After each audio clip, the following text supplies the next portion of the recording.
this is Katie. I think one of my last videos I was talking about how to sleep in your car when it's cold out. My car is on right now with the air conditioning because it is 86 degrees today. I thought it was fall.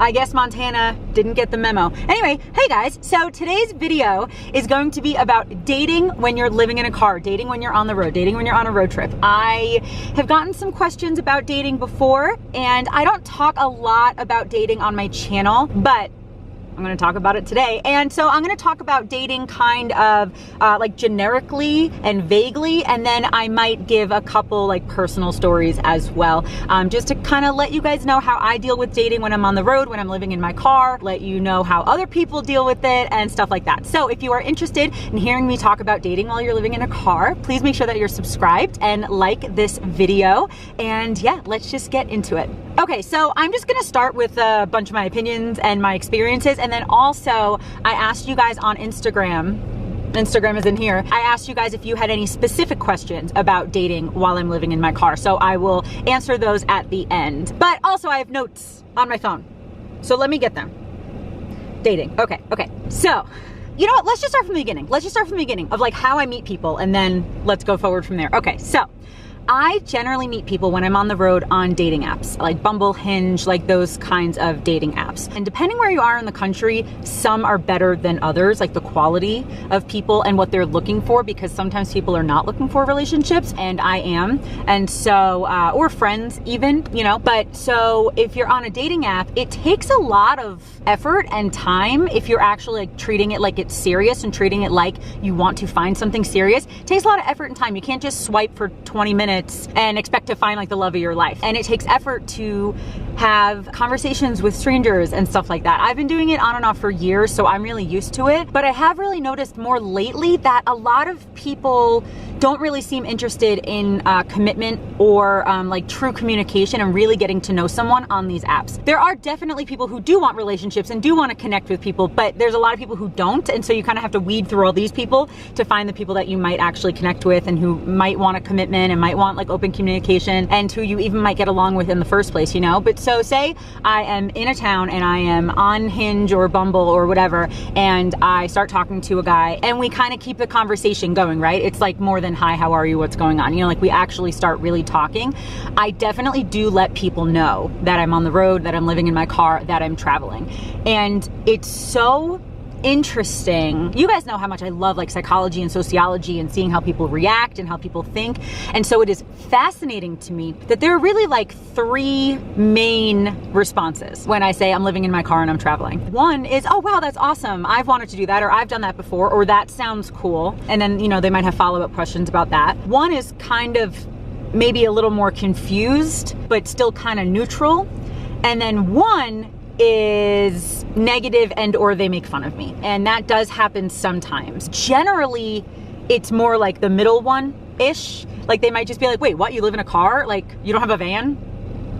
Which I'll get into in a different video. But you know what I mean? Like they might just have a lot more questions, right, about what's going on, because it is a unique lifestyle. It's not very common. And so they might just have a lot more questions. They might just be like, wait, what? Or, oh, I wish you lived here, like, because you seem really cool. Like they might talk like that. But there are some people who do think that my lifestyle is really cool. And then there are fewer people who kind of make fun of me for it. I had someone actually do that like yesterday. He said something like, oh, good luck, like, but like sarcastically, good luck, like good luck finding anyone who would ever date you when you are traveling or something like that. And I'm like, there are people who would, because I've dated them before. But anyway, so yeah, those are kind of the three categories that people fall into. I would say the majority is the inquisitive neutral. And then the next would be, oh, wow, that's cool. That's cool that you're traveling. Where's your favorite place? You know, like that is definitely second. And then the people who make fun of me or think it's weird is definitely third. And that's like the lowest third. I think a lot of people who watch my videos or have asked me about dating, I think that they think that third category is way more prevalent than it is. It's really not. It does happen, but that's not very common.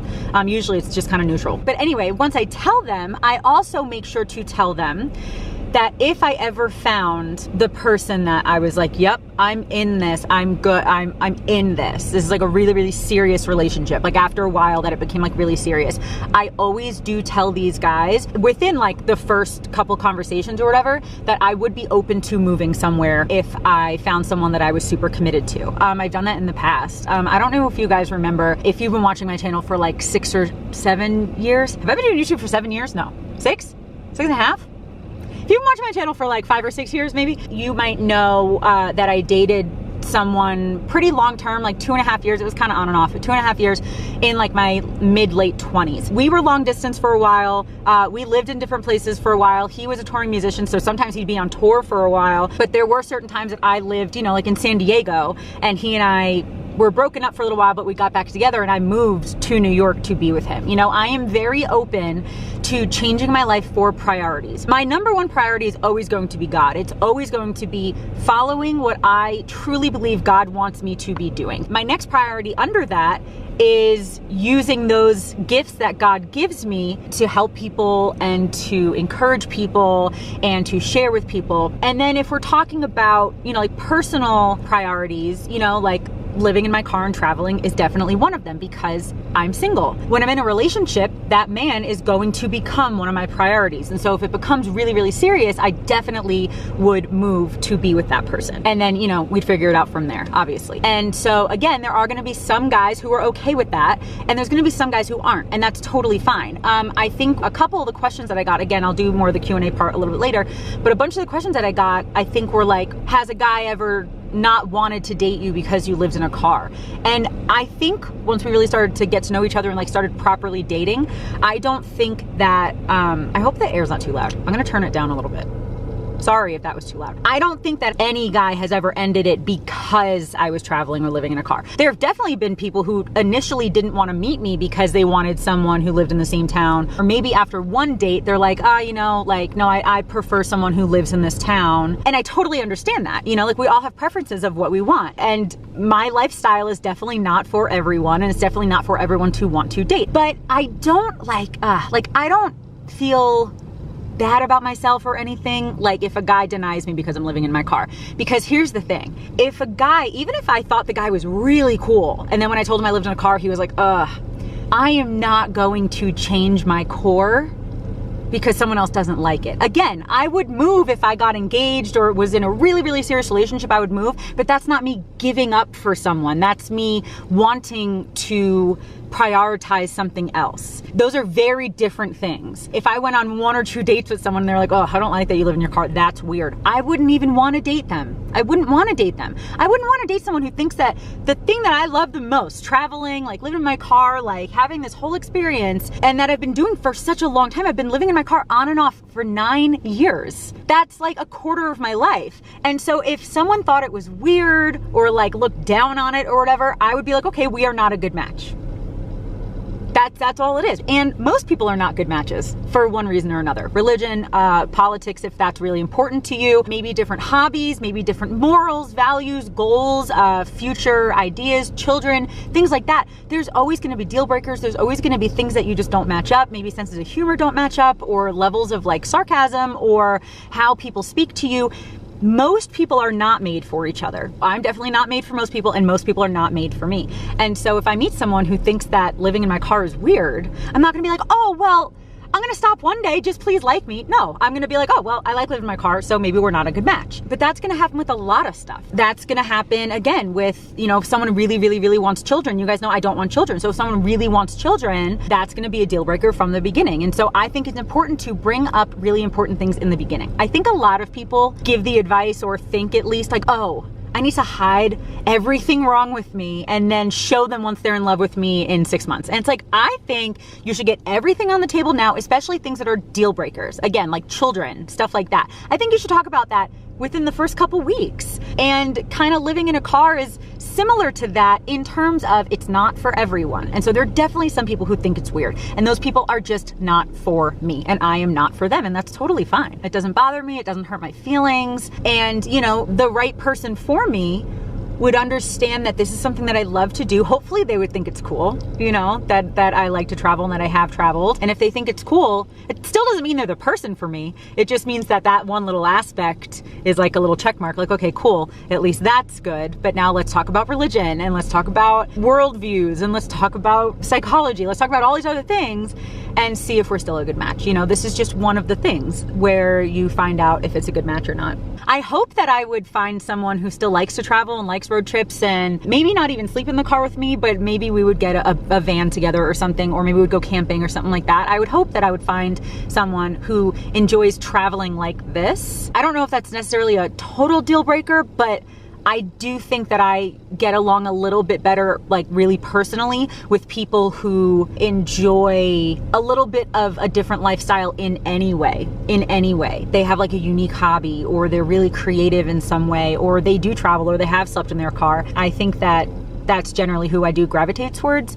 And so, yeah, so hopefully who I end up with is someone who we might go on road trips together sometimes and stuff like that. Or we would get a van or something and live in it together for a little while. I don't know. So what else did I write down? And I've met a ton of people who do like to travel, camp, road trip, and some people who have also lived in their cars. I've met tons of people who live in their cars, even on dating apps, especially in Montana. I'm in Montana right now. I feel like not this summer, but like a few summers ago, I've been here like almost every summer for the last like 6 or 7 years. And I've met a ton of people who are driving through and they're living in their cars around here. Montana's a very big, like, living in your car state for some reason. Like, people are always traveling through. But anyway, I've met a lot of people like that. Then I wrote down, I'm not saying I'd only date those kind of people, but sometimes those people and I are on the same page for something that's really important, like a lifestyle, you know? And then some people I meet haven't done anything like that, but they appreciate and understand why I do it. I'm excited about my life. Having someone who might belittle it doesn't make any sense. So that's kind of it, I think, for me talking about it. Okay, so now I'm gonna get to like the little Q&A portion of this video. There's only a couple questions here that I don't know if I've answered earlier, so this might only be like 2 minutes. So yeah, I just asked you guys on Instagram if you had any questions for me about dating while I'm on the road. Okay, someone asked any safety tips. I like the idea of living in my car, but the thought of feeling a lack of safety is a concern. So if we're talking about safety in dating, yes, they do know that I'm living in a car, but I do not tell them where I sleep.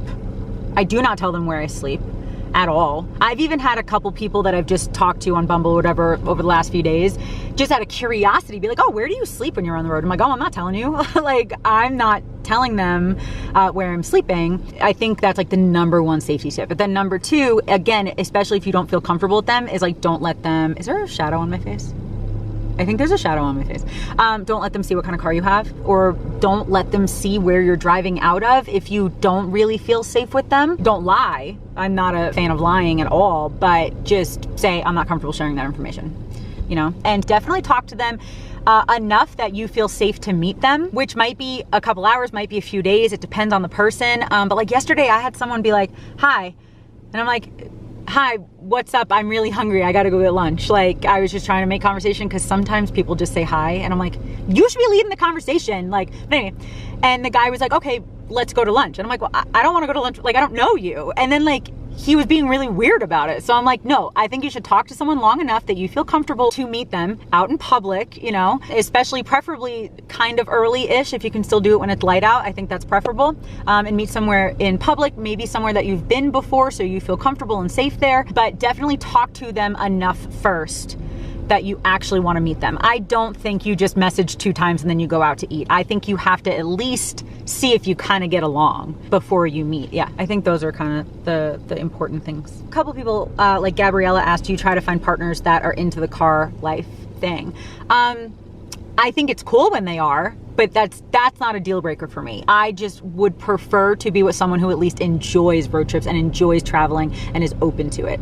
This shadow, guys, a mustache. Yeah, that's definitely, like, I think it's really cool. And again, sometimes you're just meeting them and you happen to meet on a dating app, but you end up just meeting and hanging out with them like as friends, as 2 travelers in the same town. That's always so fun for me. It's happened a couple times in Bozeman that like I will meet someone and we're both traveling and we're both in Bozeman for a few days, and it's like, yo, let's just be like best friends while we're both in the same town. I think that's really, really fun to do. But again, you got to make sure that you connect with them and have that level of trust. But I've just been doing it for so long that like I think I'm pretty good at like weeding out people who might not be trustworthy. But yeah, I think it's really fun meeting new people. So it kind of depends. If you're more of an introvert, it's going to be a completely different story. But I'm just more of an extrovert and I like meeting people, whether it's dating or friends or just hanging out with someone with kind of no real agenda. I just think it's really fun. Okay, I think that is it for these questions. I think I answered most of the questions that you guys asked and that I feel comfortable answering, obviously. But yeah, thank you guys so much for watching this video. This shadow, where is it coming from? Oh, it's coming from... Is it coming from the camera? I thought it was coming from over here for some reason. Anyway, mustache. Yeah, thank you guys so much for watching this video. I think that's going to be it. I hope that you guys enjoyed. I'm just hearing some of my opinions about dating while I'm living in my car, while I'm on the road. If you have any other questions, please let me know in the comments. I could always do like a second part to this because I'm not sure if I answered everything that you guys are curious about. But I just wanted to kind of cover like the basics and kind of just what I do. And yeah, but if you have any other questions, please let me know in the comments. And if you guys travel and you're dating or something, please let me know in the comments anything that you do and anything that might be different for you. I'd really love to hear. And so thank you guys so much for watching. I really hope that you're subscribed and I hope that you're following me on Instagram as well. And I guess that's gonna be it. Thanks again, and I hope that you have a wonderful day. I love you, Jesus loves you, and I'll talk to you later. Bye.